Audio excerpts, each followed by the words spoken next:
안녕하세요, 가치현입니다. 9월 8일 금요일 국내 시장이 마감되었습니다. 자, 다들 환절기에 감기 조심하시고요. 저는 감기에 걸렸더니 목소리가 조금 이상하게 나오는 것 같아요. 조금만 양해를 부탁드릴게요.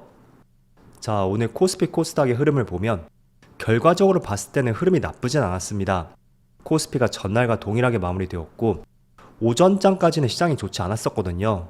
그렇지만 장 막판 무렵에 이렇게 수급이 들어왔었고 결국에는 보합으로 마무리되었죠.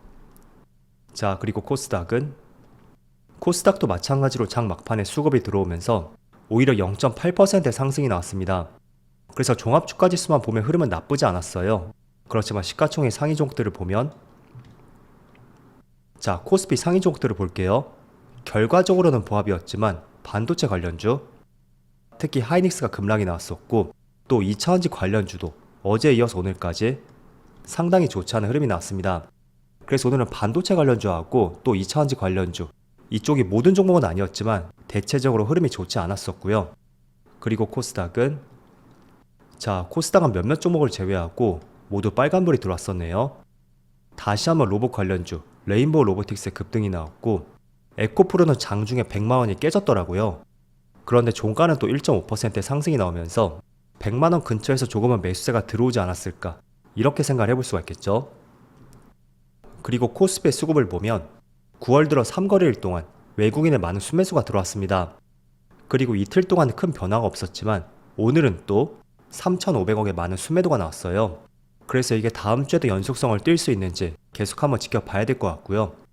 반대로 기관은 오랜만에 순매수가 들어왔었네요. 그리고 코스닥은 여전히 오늘도 외국인의 순매도가 이어지고 있고 마찬가지로 기관만 나홀로 순매수가 들어왔습니다.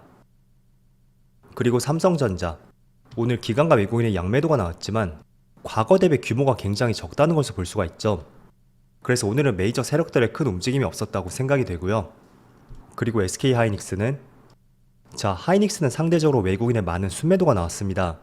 1,800억가량의 순매도가 나왔거든요. 과거 규모와 비교해보세요.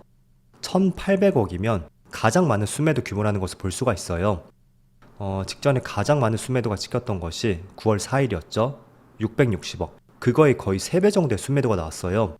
그래서 하이닉스는 다음 주에 특히 한번 유심히 지켜보시고요. 그리고 추가적으로 다른 반도체 기업들을 한번 살펴볼게요. 오늘 반도체 업종들의 흐름이 상당히 좋지 않았던 만큼 수급들을 한번 살펴보는 것이 중요할 것 같아요. 일단 최근에 급등이 나오고 있었던 하나마이크론, 이 종목도 오늘 꽤나 큰 낙폭이 나왔지만 외국인의 순매도는 없었죠. 과거에 들어왔던 매수 물량에 비해서 오늘은 매도 물량이 없었다고 볼 수 있고, 반대로 기관만 평소 거래대금만큼 순매도 물량이 나왔습니다. 자, 그리고 한미반도체, 최근에 6만원 가까운 고점을 찍고 나서 조금은 조정이 들어오고 있죠. 그렇지만 오늘 수급을 보면 외국인은 큰 변화가 없었고요. 기관만 꾸준히 순매도가 나오고 있습니다.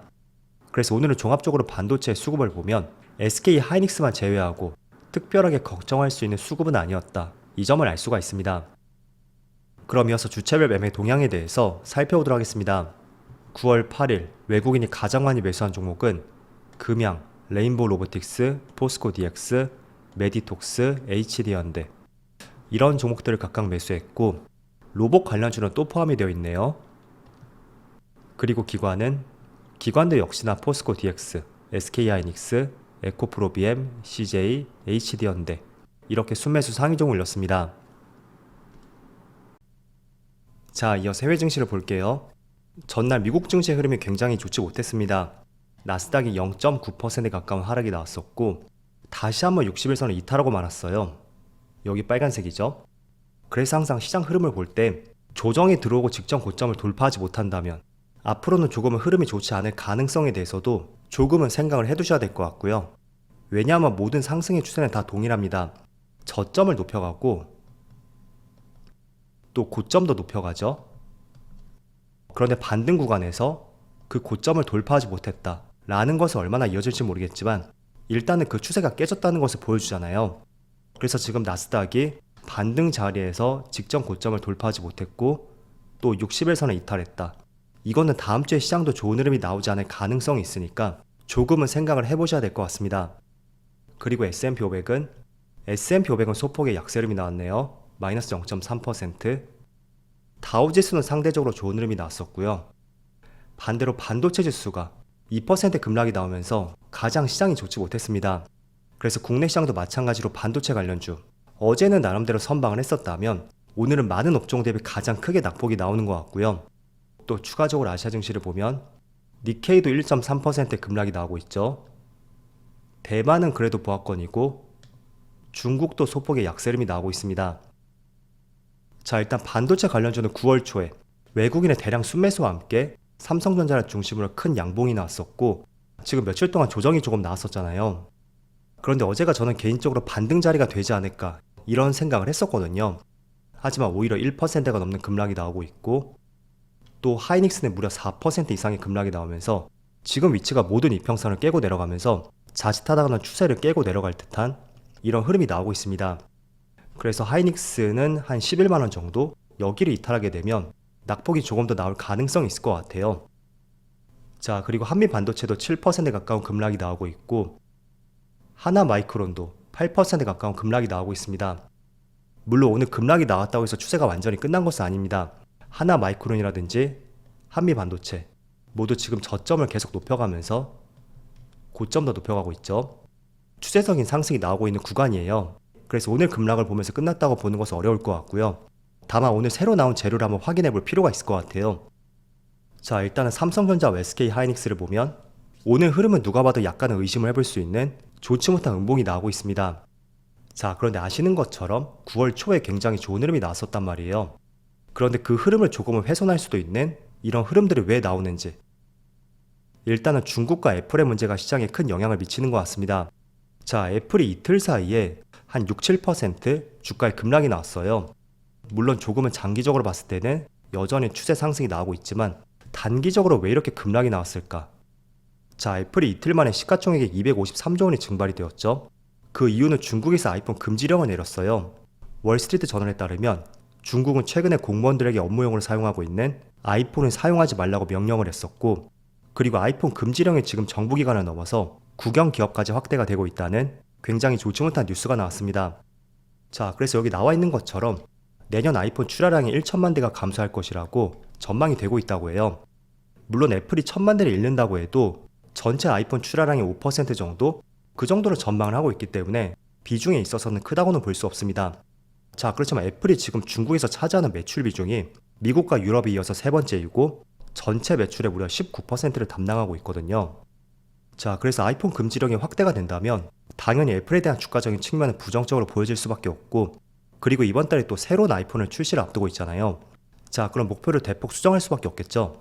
그럼 분명히 아이폰에 들어가는 많은 부품 기업들, 국내 기업 중에는 대표적으로 볼 수 있는 LG이노텍, 애플에서 발생되는 매출이 거의 70% 가까이를 육박하죠.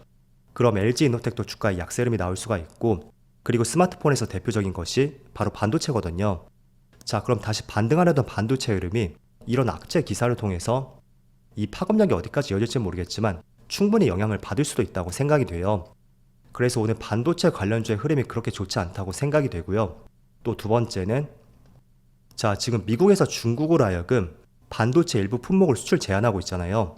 그런데 중국의 화웨이 폰을 분해해봤더니 거기에서 하이닉스 반도체가 나오면서 이런 부분이 약간은 문제의 소지가 되지 않을까 라는 부정적인 인식이 떠오르는 것 같습니다. 자, 그래서 오늘 반도체 시장도 좋지 않은데 SK 하이닉스는 또 독자적인 내용으로 인해서 더 크게 주가에 급락이 나오고 있다고 생각이 되고요.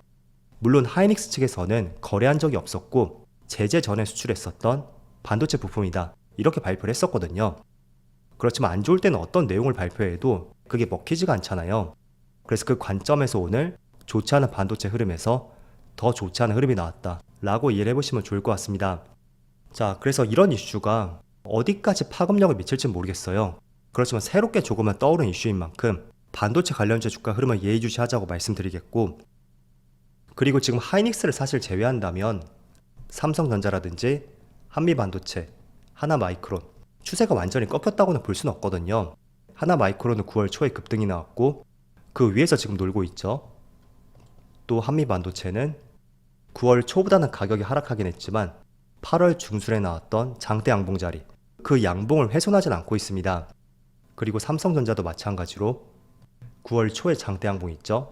거기에서 지금 4분의 3 정도? 그 정도밖에 주가에 조정이 나오진 않았거든요. 그래서 우리가 이걸 명확하게 해야 될 것 같아요.